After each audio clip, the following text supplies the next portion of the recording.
Today I'm going to be showing how to help fix some common Windows Update errors you might be experiencing.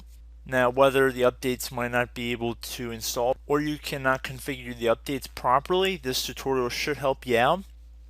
First thing we're going to do is we're going to go over to our Start button and we want to type in Services. You want to left click on that.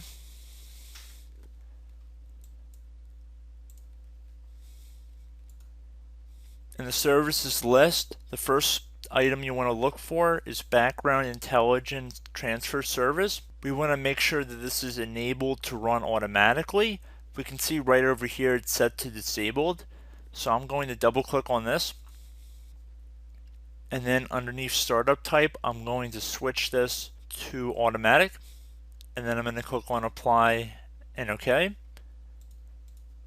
Now I'm going to head down this list until we get to the Windows Update service. So I'm going to double click on it. Under Startup Type, again, Automatic, Apply, and OK. And the last one here, under Workstation, this one is also disabled. We want to enable it. Double click, Startup Type, Automatic, Apply, and OK. At this point, if your Windows updates are still not working, make sure that the services are running. If they're not, you can always double click on it again. And let's say, for example, if it's stopped and it's not working and it says server status stopped, you want to just start it up. So left click on the Start button.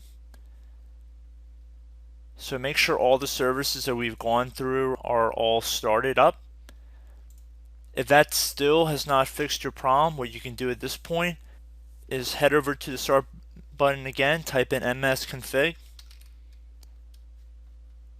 left click on that, or click enter, and then under the Services tab, you want to check mark this little box next to Hide All Microsoft Services. And you should safely be able to disable any one of these services, and you can go trial and error by going down the list, or if you wanted to disable all of them and then click Apply and then OK. If you wanted to see if that fixed your issue, and then you could just enable these services one at a time.